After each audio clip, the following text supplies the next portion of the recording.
Well, I'm Ernie Chambers still, and I'm back to do a little bit of conversating. There is something that happened not long ago, and this article is from September 21st, not too many days ago. Sometimes we look at a person's badge or his or her title and assume that that person is going to live up to what that title represents. And one of the most hypocritical operations happens to be the church. There are a lot of hustlers who get involved because they know that people who come to church, especially elderly people and poor people, are looking for something to help relieve the tensions, the pressures, just the grinding poverty that a lot of them face. They wind up giving their last nickel to the church, and these preachers who are eating enough to get large, who are driving fancy cars, and if it was a rainy day, would drive right past one of the parishioners who's struggling through the rain or even the snow and not care a hoot. Recently, in the church that has the largest single membership in America, it's not the largest church in the world, but it's larger than any other denomination, which is Catholicism. Catholics like to put up a pitiful mouth and act like they are the ones being discriminated against, but there is no other religion in America as large as that of the Catholics, and in the world, they might have the largest membership overall. But at any rate, they have some scoundrels in their midst, not just when it comes to sexually abusing little boys, some cases girls, and in other cases, even adults. They also have thieves among them. But why should that surprise anybody when, according to the legend, Jesus had 12 disciples and one of them was a snitch, namely Judas. He carried the bag. That's what it said. Now, I don't know that there's anything that indicates he was a thief, but he certainly was a betrayer, and all the rest of them were deserters. When time came and Jesus needed somebody, all of those so-called disciples fled. They ran, and yet they had walked supposedly with the Son of God. They had seen him heal the sick, raise the dead, feed thousands, and could call down angels or fire on enemies. Yet when he was in trouble, maybe that caused them to lose faith and say, if he were all that he says, this that's happening to him now would not happen. But in any case, they ran. Well, in this article dated September 21st of this year, it's in the World Herald. I'm going to read it. The former chancellor of Omaha's archdiocese is suspected of stealing almost $180,000 from a former priest who himself had been accused of sexual misconduct and stole almost $100,000 from a church in Springfield. And you know what this guy's theme song could be? Round, round, get around, I get around, oh, get around, round, round, I get around, I get around. And everywhere he went, he left a trail of wrongdoing. The Archdiocese of Omaha announced last month that the Reverend Michael F. Gutschel, and I'm going to spell his name because it might sound like the name of somebody whose name also sounds the same. Gutgessell, Gutschel, 72, had resigned after a routine audit uncovered theft. The Archdiocese did not detail the alleged theft other than to say it had turned the matter over to the police. The World Herald has since learned through court documents and a law enforcement official that Gutschel is accused of stealing $170,000 from the savings account of the Reverend Theodore Richling Jr. Now, I don't know if this is the Richling who was once a U.S. attorney, Ted Richling. But if he did turn from being a U.S. attorney into a priest, he was a rat in the U.S. attorney's office, and he carried those traits with him.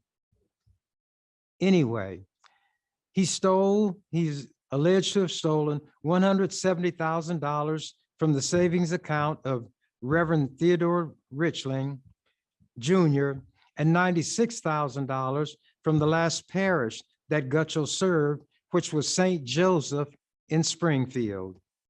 Deacon Tim McNeil, the current chancellor of the archdiocese, said Gutschel, quote, wrote loans to himself, which were not authorized during his time at St. Joseph.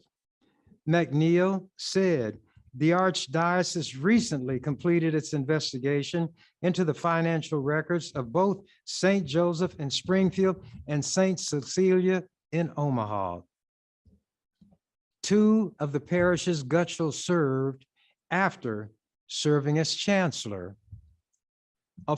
Maybe when he was chancellor, it gave him a chance to see how much was available in other areas to steal. At any rate, to continue.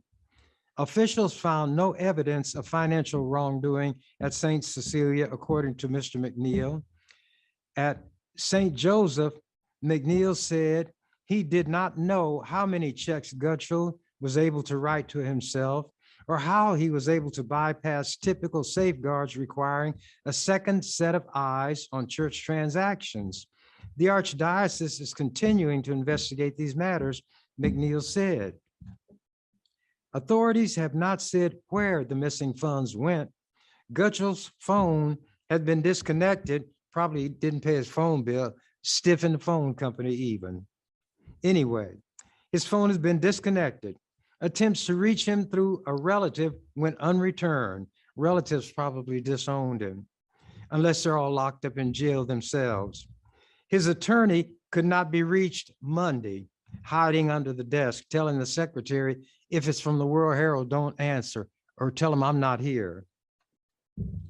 In an application to search the accounts of Richling, who died in December 2019, Omaha police wrote that Gutschel, acting as power of attorney, had stolen $170,042 for his own personal use. Richling himself had his own share of allegations leveled against him from his time at Christ the King Catholic Church in Omaha and at a church in Genoa, Nebraska. In 2020, the archdiocese said an investigation of Richling, quote, led to the substantiation of multiple instances of sexual misconduct with minors, unquote. People sending their children to the Catholic Church. People look at the priest and apply the term father to all of them. I guess to suggest that this is like the head of the family and he's going to take care of them. Jesus said, the good shepherd gives his life to save the sheep.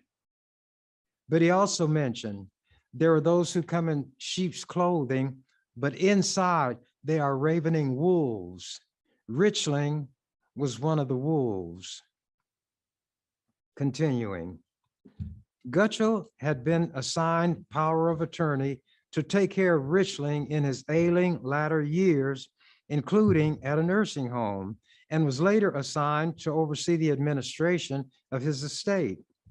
Douglas County Attorney Don Klein said his office is working with Omaha Police and Sarpy County authorities to finalize the investigation before charges are filed. Gutschel has been seen around Omaha in his priest garb since his resignation. His resignation means that he is not assigned to a parish. Now here he is facing charges. He's a thief, but he's still walking around with a backward collar, black coat and breeches. So it shows you can't always tell a book by its cover. Now I have a black sweatshirt on today, jeans and boots. If you judge by attire, he should have far more credibility than I. No scandal has ever been connected to or associated with my name. No drinking, no smoking, no cursing, no drugs, no carousing, no chasing women or men, little boys or little girls, none of it. But if they stood him in his priestly garb next to me in my what you might call common man outfits, guess which one they would point to if they were asked to point to the one with the highest moral standing, the highest set of values, and the one most likely to go to heaven. He would win hands down. People are impressed by badges and titles, and that's why some of them get snookered. Continuing the article. Court documents indicate that Gutschel served as either power of attorney or an estate conservator for Richling and 4 other priests over the last 20 years.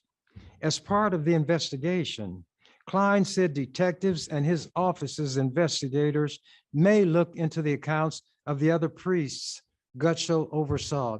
It shouldn't be they may do it. They have an obligation to do it. If Klein is going to uphold his oath as a lawyer, and I think he's violated it before, that's another matter though, he is to follow wherever a trail of wrongdoing may lead when he assumes the role of county attorney. If this man has stolen before, and he has been in a position to steal again, every place where his dirty hands had touched should be investigated. Continuing. The investigation is a turnabout for a priest to achieve prominence in Omaha. Assigned by then Bishop Eldon Curtis, Gutschel was chancellor of the archdiocese from 1994 to 2003. One of his duties over that decade to handle personnel issues, including investigations into crimes allegedly committed by priests. They who walk with the lame themselves will learn to limp. He was investigating crimes, he became a criminal. Lie down with dogs, get up with fleas. After his chancellorship, Gutschel was a pastor in Fort Calhoun, Nebraska for a couple of years. From 2005 to 2017, he served as pastor of St. Cecilia Cathedral in Omaha. At St. Cecilia, he was known for being controlling and guarded with information about parish finances, rarely revealing much even to church lay leaders. He took over at St. Joseph on July 1st, 2017. Excuse me. Sometimes criminality runs in a family. What about Jesse James and Frank James? What about those 4 Dalton brothers? It runs in the family. Somebody asked Jesse James, though, why he never robbed poor people and robbed only the rich. They thought they were going to hear a story of a noble thief like Robin Hood supposedly was. Jesse just looked at him and laughed. He said, poor folks ain't got no money. Gutschel's brother, Stephen, pleaded guilty in 2007 to felony theft by deception for embezzling $127,000 from St. Patrick Catholic Church in South Omaha. He was sentenced to 5 years of probation. You think anybody else who did that would get probation? But these prosecutors and judges, a lot of them are Catholics, and one hand washes the other. They scratched these guys back they scratch the back scratcher's back. He was sentenced to 5 years of probation and ordered to pay $40,000 in restitution, roughly a third of the amount stolen. Where would he get the $40,000? Where'd he get it in the first place? You do what you know how to do. He stole, probably.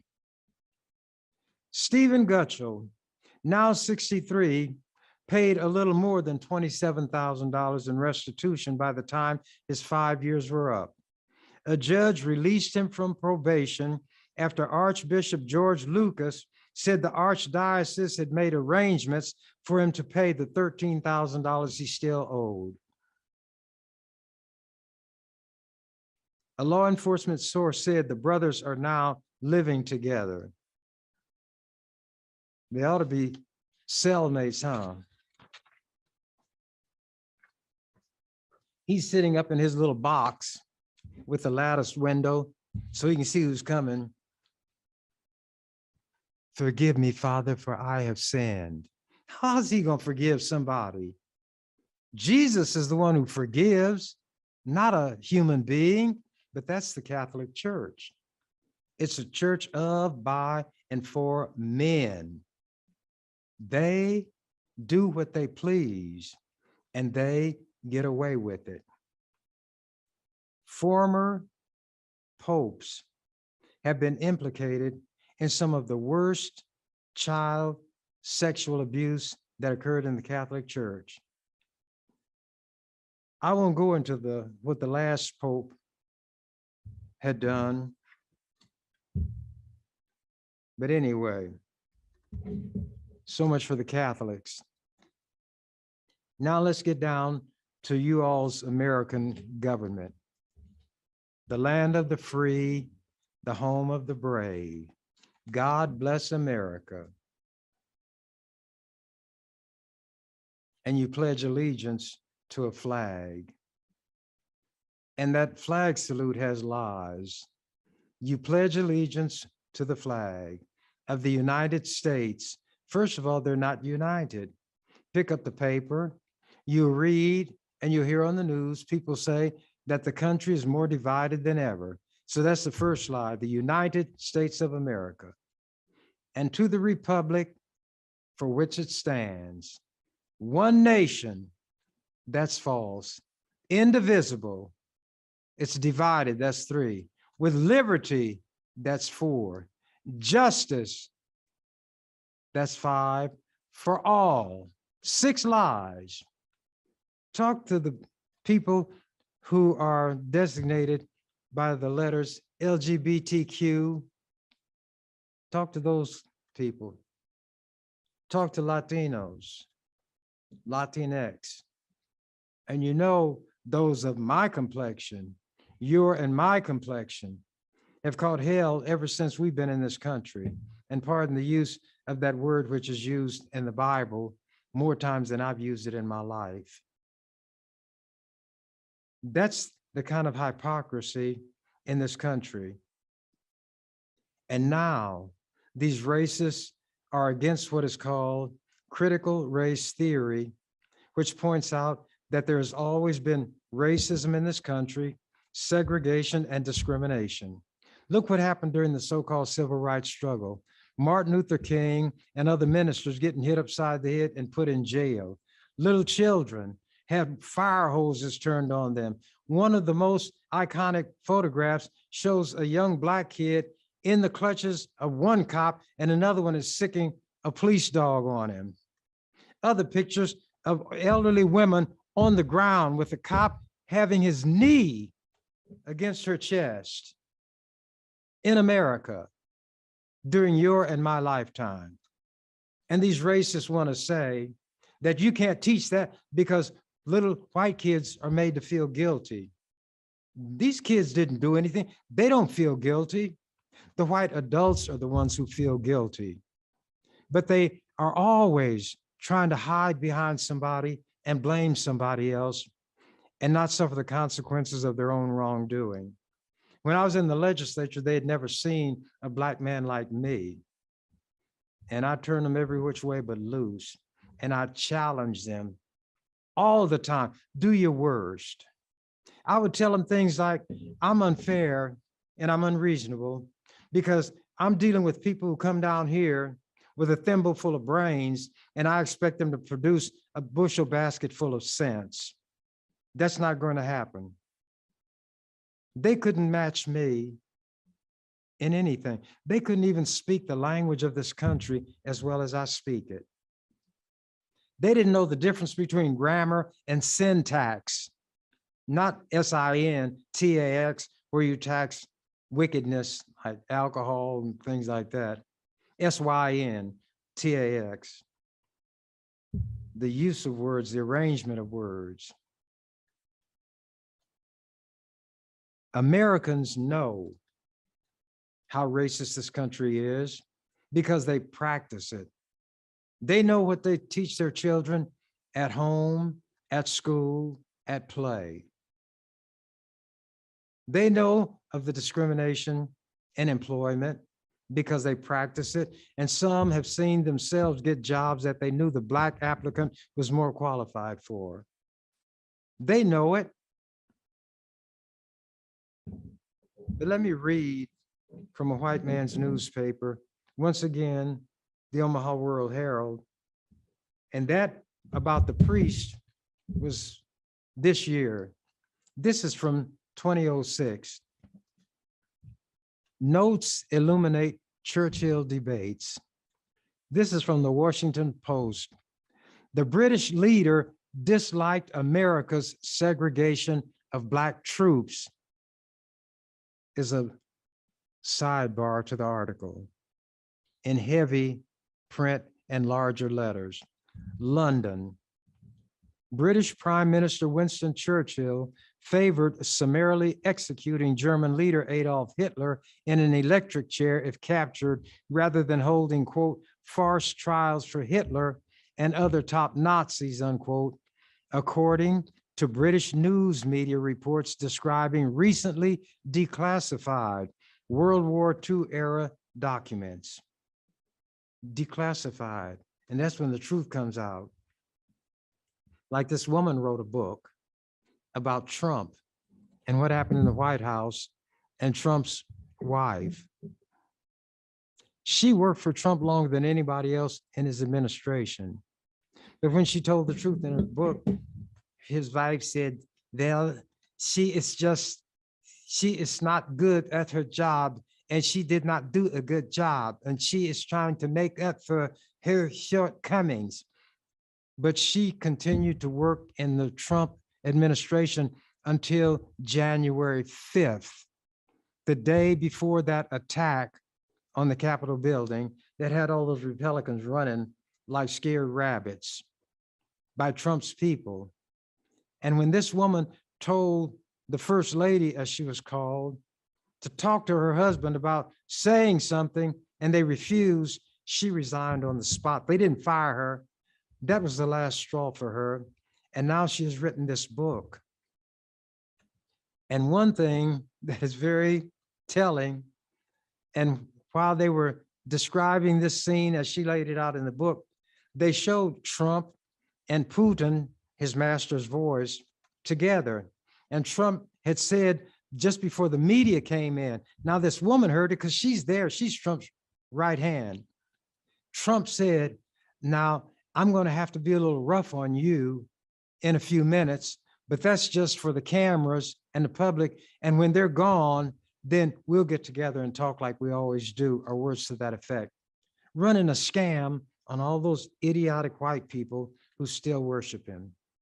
He was a liar, a trickster. As the Bible says, the devil was from the beginning, and they worship him. I guess there is an answering echo in their genes and chromosomes to the wickedness of Trump. And you know what Putin said? He said that when he and Trump were talking, he made sure that he had an attractive young interpreter translator to distract Trump. And then because he knew that Trump was a germaphobe, he would clear his throat and cough to unstabilize this madman in the White House. When he spoke before the United Nations, the people actually were laughing at him, laughing at him. He was a joke to everybody in the world. That's why that general did this country a service when he called the Chinese general and told him that America is not going to launch an attack against China. No unlawful order will be obeyed. Launching nuclear weapons, if ordered to do so, would constitute an illegal, unlawful order, and if it was given, it would not be obeyed. Now, that was his duty. The general took an oath that he took more seriously than Trump.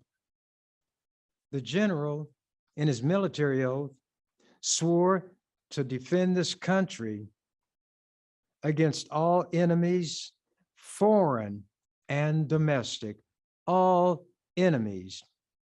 He took it seriously enough to do what he felt was necessary to perhaps prevent something very, very dangerous and destructive from taking place. He behaved like a general. Trump was a madman.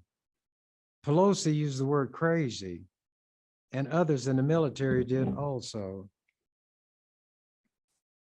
Now, these racists like to talk about how we as Black people don't assume our responsibilities. But Black people wearing the uniform of this country that had enslaved their ancestors, raped our women. And as for these white racists who were slaveholders, you think they did not rape these Black women? And they all claim to be Christians. So they committed adultery too. They were adulterers. They were rapists. They were pedophiles. They raped little Black girls. Thomas Jefferson bred slaves and sold them for revenue, like you do livestock. And you know what these slave purchasers could do? They stripped the women naked, and the slave buyers could examine them, their teeth, their breasts, spread their legs, make them bend over, spread their cheeks, spread the lips of their vagina. Oh, they did these things. And you think they didn't? These rats.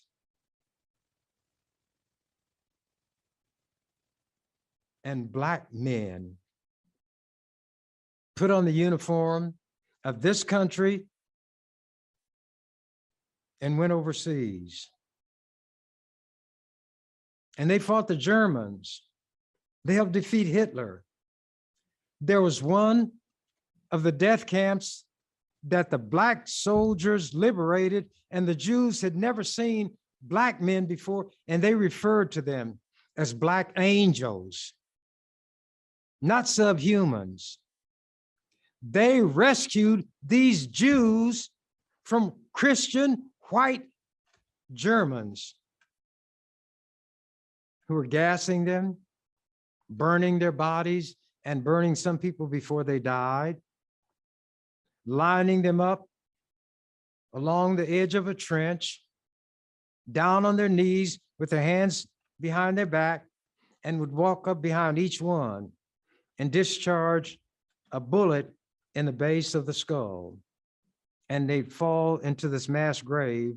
Again, not all of them were dead at the time the dirt was pushed in on them. And Black men fought for other people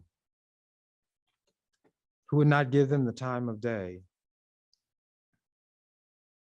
And some military people after the war talked about having thought this over as they watched the heroism of the Black men who thought if they conducted themselves in a meritorious manner, there might be some freedom for them and the people back home. But Black people were still being lynched by white Americans, while these Black men were risking their lives wearing the American uniform on foreign soil to rescue other white people who were being killed by savage white people. Savagery accompanied white people, especially Europeans, wherever they went. Read history. And some of these ignoramus white people just got a sampling of it recently, and they said, good God, this is what our ancestors did. We can't have the white kids learning this. And that's why they don't want the history of America taught the way it really occurred. When the French were impressed by the Black soldiers, wanted to give them the highest award they had, the Croix de Guerre, the military cross, the American High Command put the kibosh on it and said, don't give them those medals. Don't award them that. We don't treat them that way in our country, and we don't want them to get the wrong idea. And the Frenchmen were shocked. Lafayette, who fought on the side of this country during the American Revolution, and he was a whale of a military man.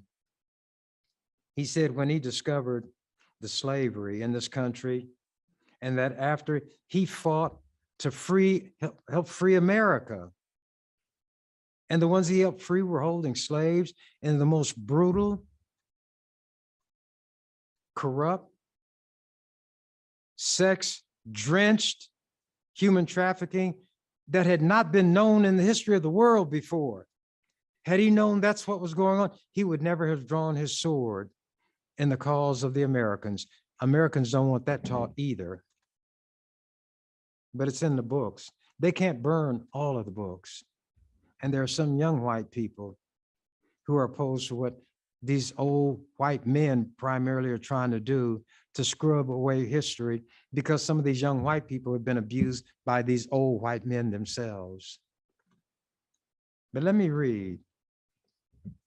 The declassified notes taken by Deputy Cabinet Secretary Norman Brooke provide the first unfiltered look at debates among Churchill and his cabinet members on key issues at the height of World War II. Where are you going to get information like this from anybody other than me or somebody like me? We need to read, not just what's in the newspaper. We need to read history. Malcolm X said, of all areas of study, history is most suited to reward our search. Words to that effect. I'm going to read this, start this sentence and just read it through.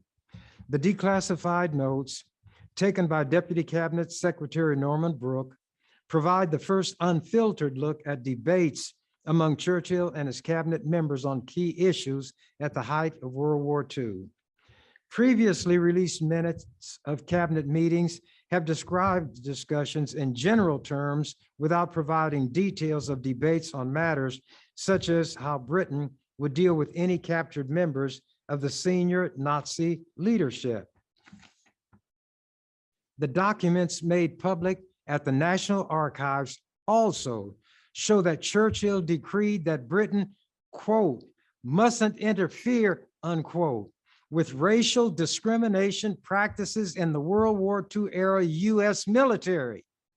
Churchill said, do not interfere with what these racist devils are doing to Black people, because we need them over here, including these Black men they are discriminating against.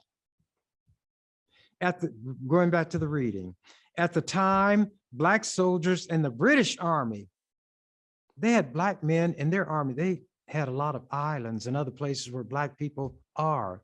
They had an empire. At the time, Black soldiers in the British Army were treated equally. while Black and white US soldiers ate and slept in separate areas. The documents show that Churchill and other ministers took a dim view of, quote, US prejudices, unquote, but did not want the issue to cause friction between the allies. Isn't that the way it is always with us? Black men over there risking their life to save Britain, being discriminated against, but the Brits were so concerned about not offending these racist white people and stopping or attacking their prejudicial actions towards soldiers.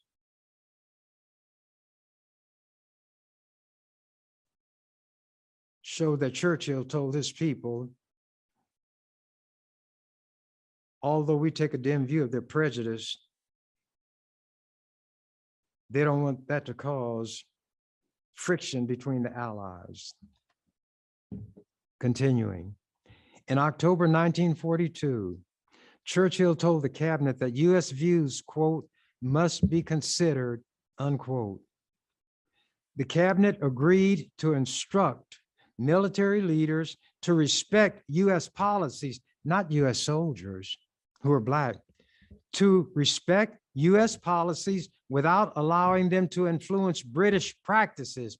In other words, respect what the Americans are doing to their Black soldiers, but don't you let that infiltrate our ranks and you start doing what these savage Americans are doing. The racists who say they don't want critical race theory taught in the schools. What they mean is they want to clean up the rottenness in American history.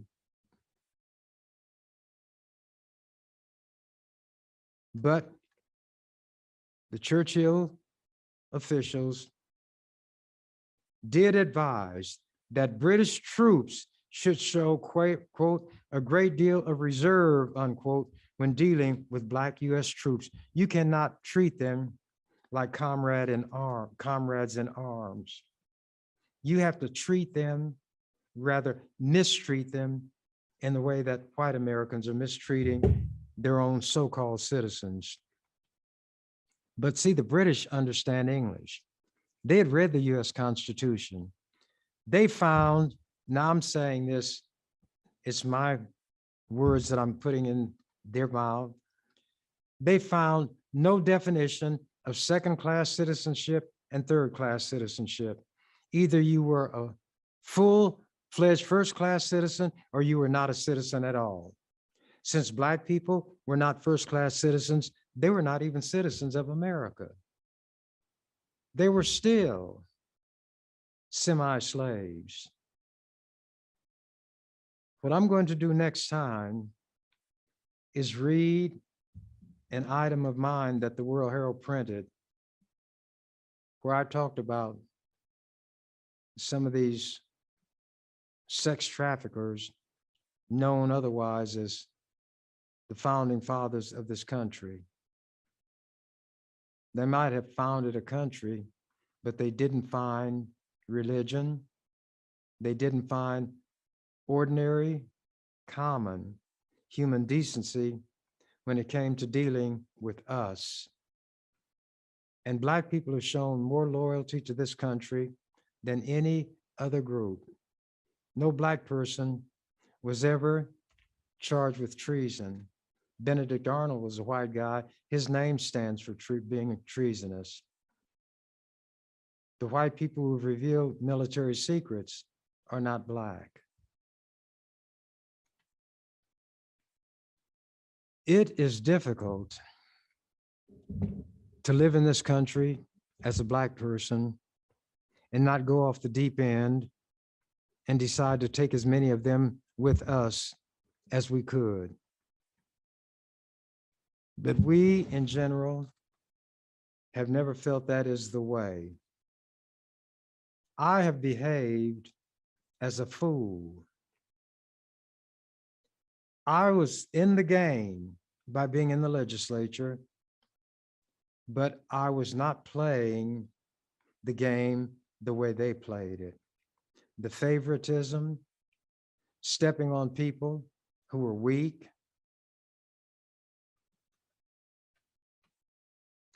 I played the game the way I thought it should have been played, because in reality, it was not a game to me. Having experienced so much mistreatment, even when I was young and in school, their adults would mess over our Black children. It didn't put me in the frame of mind as a man to do to any child what white adults had done to us. These children are not responsible for what their parents did. How could I get satisfaction mistreating a child because some adult did something wrong? I was the most popular senator among all children, regardless of race, in that legislature. Somehow, a picture and an article about what I did on the issue of South Africa got into the 4th grade textbook that children in classes all over the state had. And one reporter wrote about this group of school kids who had come, and they were in the balcony. And when I was talking and my voice was heard, they stood up and some leaned over the balcony and they were saying, "There's that man, there he is."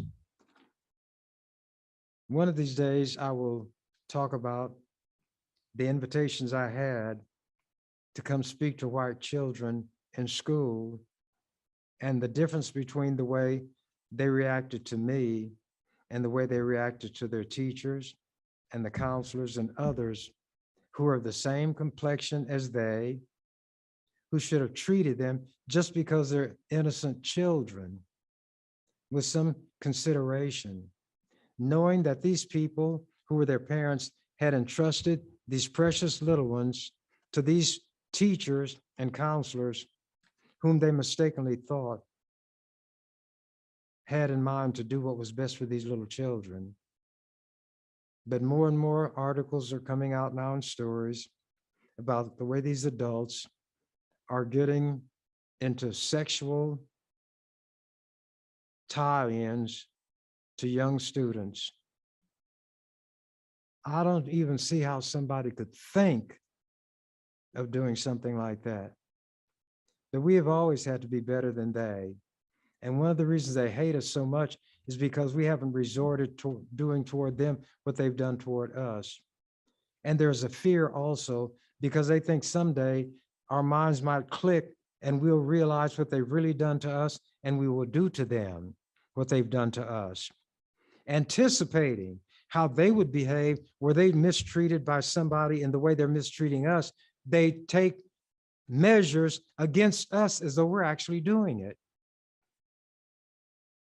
As though we're actually doing it. And we have to maintain more than sanity. We have to be virtual saints.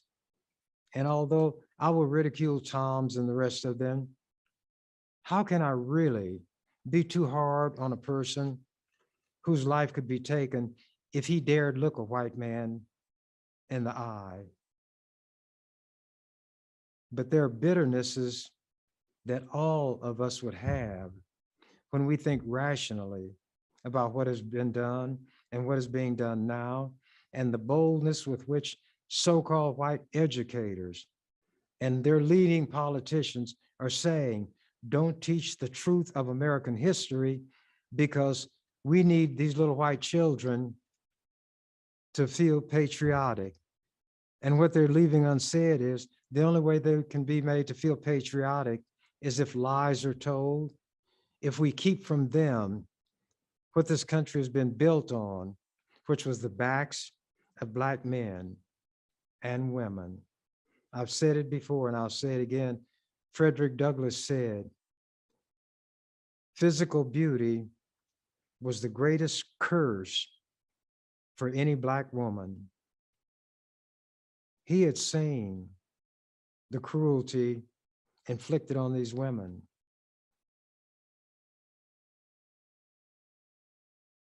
So how, if you're rational, are you to react to things like that? When America has gone to war against people thousands of miles away who had not done anything at all directly to America. They went to war. Bombs, napalm, machine gun fire, torture, molestation of women, brutalization of little children against people who had done nothing to them. They know what ought to be done to them by us, that we haven't resorted to it, but that encourages them to do even more and to make Black people understand what my thinking was during the 60s and early 70s. This nonviolence is not going to work. Now, I never initiated any violence against anybody, but I wasn't going to let anybody put their hands on me and get away with it. And if I could stop them before they put their hands on me when I knew that was what they were going to do, but I won't go into all of that. But see, I don't have a lot of knots and bumps on my face. I don't have a lot of scars on my face. But at any rate, we are not doing as we have been done by. And white people hate us for that. We, as yet, have not given them an excuse or justification for the cruel things they continue to do. They boast about this being a democracy. The word democracy does not appear in the Declaration of Independence or the Constitution. That word does not appear at all. These so-called founding fathers were not establishing a democracy. They were establishing what they called a republic, representative government. That's why the Constitution says the federal government will guarantee to every state a Republican form of government, Republican with a small r, Republican meaning representative government. You send representatives that you vote for to form a government and represent you. There is no democracy. There is no direct governing by the people. And that's what demos, the people. This is a hard place to live if you're conscious, if you think, if you are informed. But knowledge is power. And I want the day to come when it can no longer be said by us as Black people, my people, I say perish, but the Bible says, my people are destroyed for lack of knowledge. And the crybaby prophet said, oh, that my head were waters, plural, and my eyes a fountain of tears, that I might weep day and night for my people. And that's when I jump to that other book in the Bible and say, my people are destroyed for lack of knowledge. Knowledge is power. And something that we all can do, whether we get into office or not, is register and vote. All of this yow going on in the legislature about redistricting to elect Congress people and senators is based on the fact that in the political system is where the true power rests in this country. Billions of dollars are spent. These white people don't want us to vote, don't want us to register, will get us to say stupidly because we don't understand that politics is something we don't need to be in. And I believe that my time is up. And even if it's not, I'm going to say, as the canary says, or would do, if he found out the cage door was open, I'm out of here.